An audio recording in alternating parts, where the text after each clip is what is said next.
Waalaikumsalam warahmatullahi wabarakatuh. Selamat siang, bagaimana kabarnya anak-anak? Baik. Alhamdulillah. Sebelum pembelajaran kita mulai, saya absen dulu kehadirannya ya. Anissa Fahma,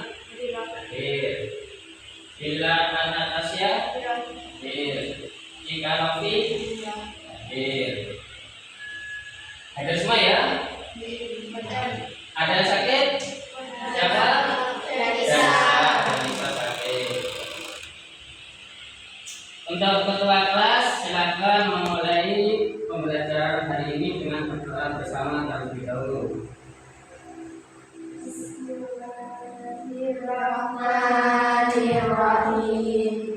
Raditu billahi rabba wa bil islami dina wa bi Muhammadin nabiyyan wa rasula. Rabbi zidni ilma warzuqni fahma.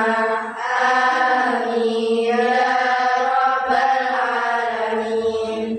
Terima kasih. Semoga pembelajaran kita hari ini diberi kemudahan dan diberi ilmu yang manfaat.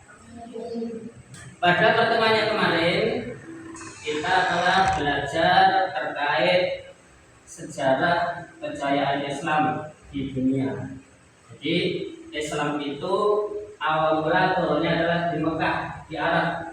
Lambat laun menyebar ke seluruh penjuru dunia. Pada pertemuan hari ini kita akan mempelajari tentang Andalusia, yaitu sebuah kota peradaban Islam di barat atau tepatnya di Spanyol. Pernah dengar Spanyol? Ya, Spanyol adalah termasuk negara di Eropa. Tujuan kita mempelajari materi hari ini adalah satu, menjelaskan tentang sejarah masuknya umat Islam di Andalusia. Yang kedua, menguraikan perkembangan ilmu pengetahuan budaya dan arsitektur Islam di Andalusia. Yang ketiga, meneladani nilai-nilai toleransi, kerja keras, dan keilmuan dari tokoh-tokoh sejarah Islam di Andalusia. Untuk apa? Supaya kita ini lebih pemahaman kita atau mungkin terasa keinginan kita lebih dalam. Nah, ini akan Bapak coba putarkan sebuah video Andalusia itu seperti apa pada waktu itu. Nah, ini ada video, silakan tonton. Masjid Katedral Cordoba adalah katedral Uskupan Katolik Roma Cordoba yang terletak di wilayah Andalusia, Spanyol. Karena statusnya sebagai bekas masjid, masjid ini juga dikenal sebagai Mezquita dan sebagai Masjid Agung Cordoba. Masjid Katedral Cordoba juga disebut sebagai masjid terbesar kedua di dunia setelah Masjidil Haram di Mekah. Pada tahun 1984, UNESCO menetapkan Masjid Agung Cordoba sebagai World Heritage Site atau tempat bersejarah yang penting di dunia. Masjid Cordoba sebelumnya ditempati oleh sebuah gereja untuk umat Katolik di Sidon. Gereja ini juga digunakan bersama oleh orang Kristen dan Muslim untuk beribadah setelah penaklukan Spanyol oleh Umayyah. Ketika komunitas Muslim tumbuh dan ruang yang ada menjadi terlalu kecil untuk ibadah sholat, kemudian diperluas sedikit demi sedikit. Struktur asli bangunan tersebut dibangun oleh Abdul Rahman I selaku penguasa dinasti Umayyah.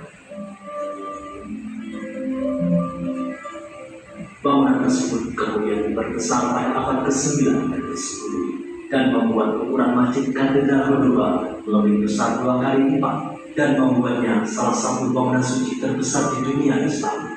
Sebelum Masjid Katedral tersebut didirikan, Abdul Rahman I membeli setengah dari gereja Visigon Santo Vincentius. Hal ini dilakukan agar komunitas Muslim bisa melaksanakan sholat Jumat. Kemudian pada tahun 1784, dia membeli setengahnya lagi untuk membangun sebuah masjid yang baru. Pembangunan berlangsung selama lebih dari 2 abad Fase terakhir pembangunan terjadi pada akhir abad ke-10. Pada saat itu kerajaan Islam berada dalam posisi paling kuat. Masjid katedral tersebut memiliki luas bangunan 4 kali lipat dari ukuran sebelumnya yang bisa dilihat saat ini. Sejarah terbentuknya Masjid Katedral Cordoba awalnya merupakan rumah bagi kuil penyembahan dewa Janus di masa Romawi pada abad kedua sebelum Masehi, yang kemudian digantikan oleh gereja Visigotik Santo Vincentius.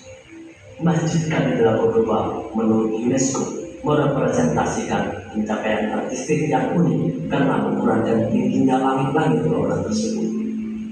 Bangunan ini merupakan saksi yang tidak tergantikan dari zaman kekhalifahan di Cordoba dan merupakan monumen yang paling melambangkan arsitektur agama Islam.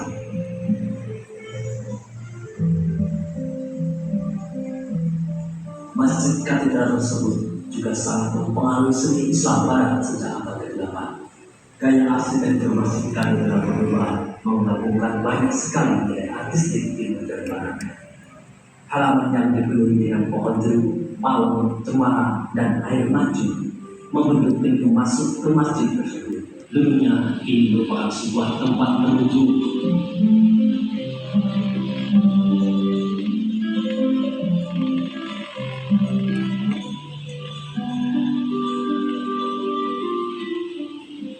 menara setinggi 54 meter menyajikan panorama indah melalui sudut pandang gunung dari bangunan utama masjid. Awalnya menara tersebut dibangun oleh Abdul Ar-Rahman III pada tahun 951 sampai 952 sebagai menara masjid. Atap masjid yang datar dihiasi oleh emas dan motif warna-warni. Atap tersebut ditopang oleh lengkungan bergaris yang memberikan kesan tengah berada di hutan pohon kurma.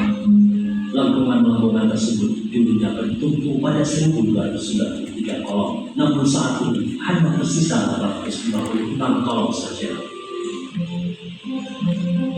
Masjid Cordoba diubah menjadi katedral pada tahun 1236 setelah Cordoba direbut oleh pasukan Kristen Castilla di bawah pimpinan Ferdinand III.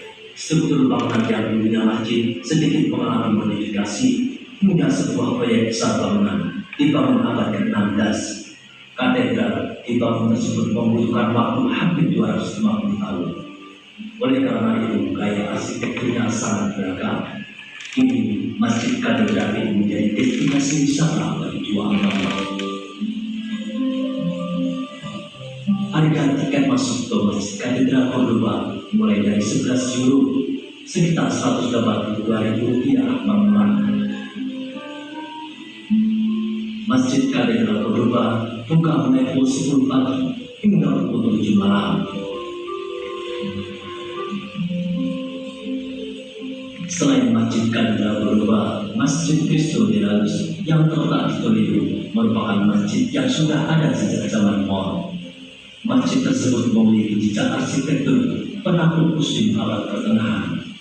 Masjid yang dibangun sekitar 1000 Masehi tersebut juga diubah menjadi sebuah gereja. Namun, kubah dan gapura aslinya masih berdiri kokoh hingga saat ini. Ya, jadi ini saya kembalikan lagi ke materinya tadi.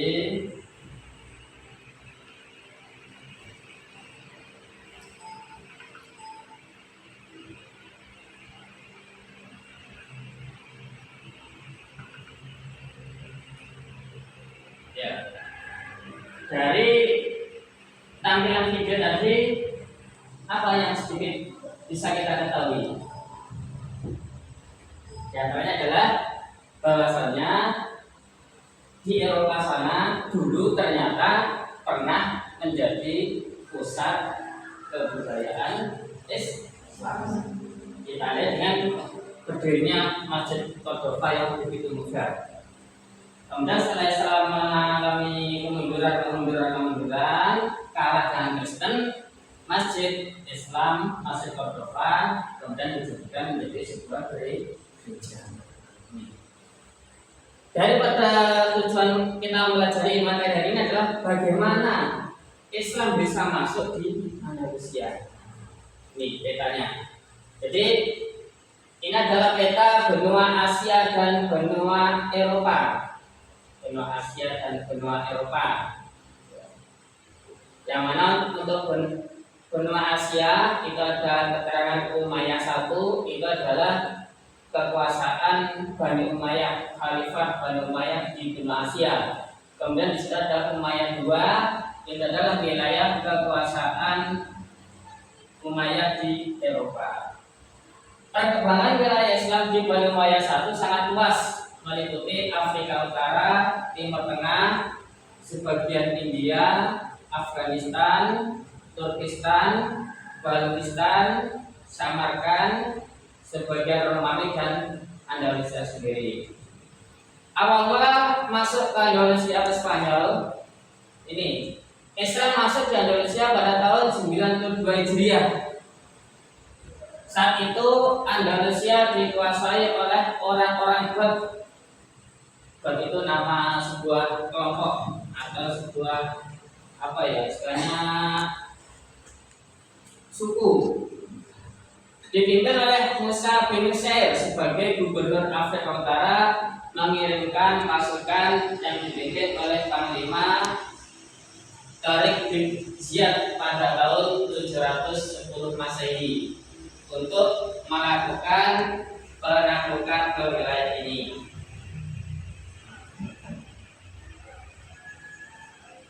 Ini Andalusia.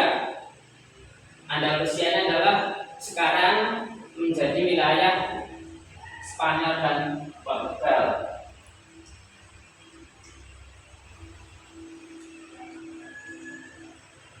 Tariq bin Ziyad mendarat di Gibraltar dan memulai invasi untuk menaklukkan Al-Andalus.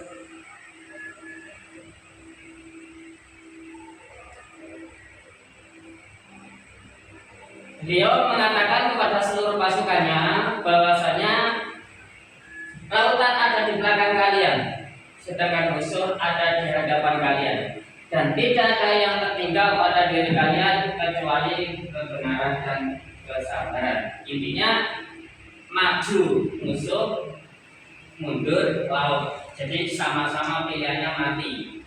Bila tenggelam mati, maju, ketemu musuh juga bisa mati. Harapannya apa? Supaya para tentara itu nanti berjuang, berperang dengan semangat dan semangat untuk menang. Dalam perjalanannya ke Andalusia, Tariq bin Ziyad dan pasukannya berhasil menduduki gunung sebagai pintu gerbang memasuki wilayah Andalusia yang dikenal sampai sekarang dengan sebutan Jabal Tariq. Ini gambarnya Jabal Tariq.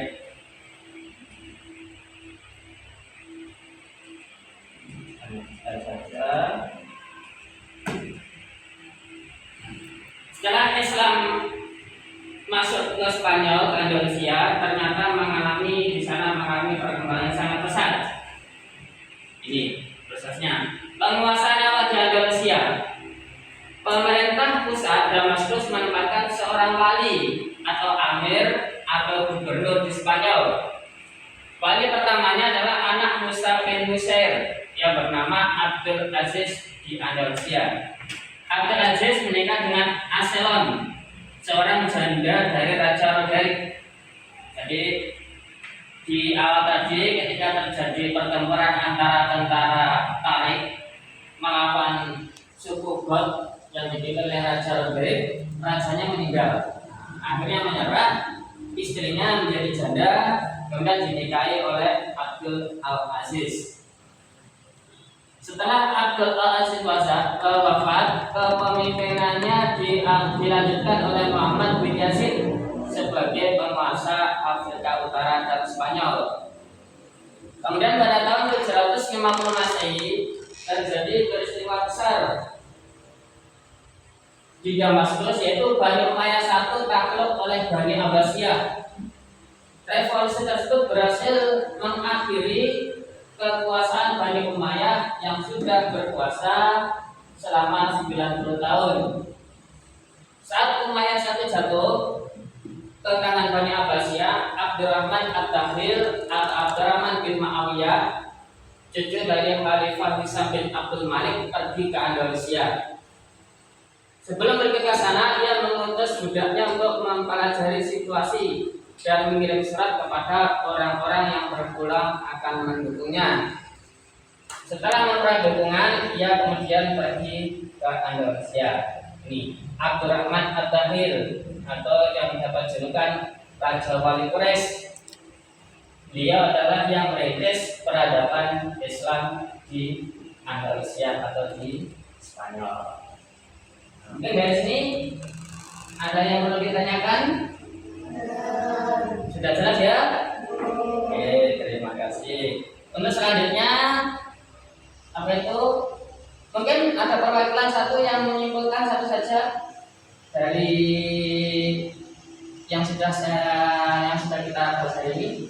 Yang lainnya adalah ternyata Islam itu juga pernah jaya atau sukses di Spanyol dengan perjuangan tentara-tentara Muslim yang terkenal dengan gagah dan berani. Untuk tugas silakan nanti dikerjakan pada Google Form yang kita kirim di grup.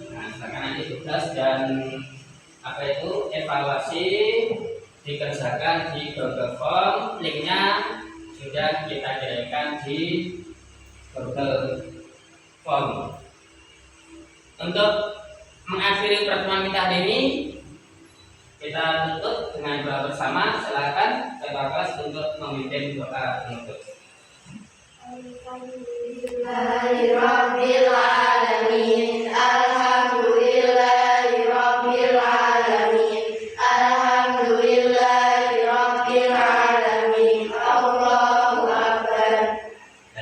Cukup dari saya. Pertemuan hari ini saya akhiri. Assalamualaikum warahmatullahi wabarakatuh. Waalaikumsalam.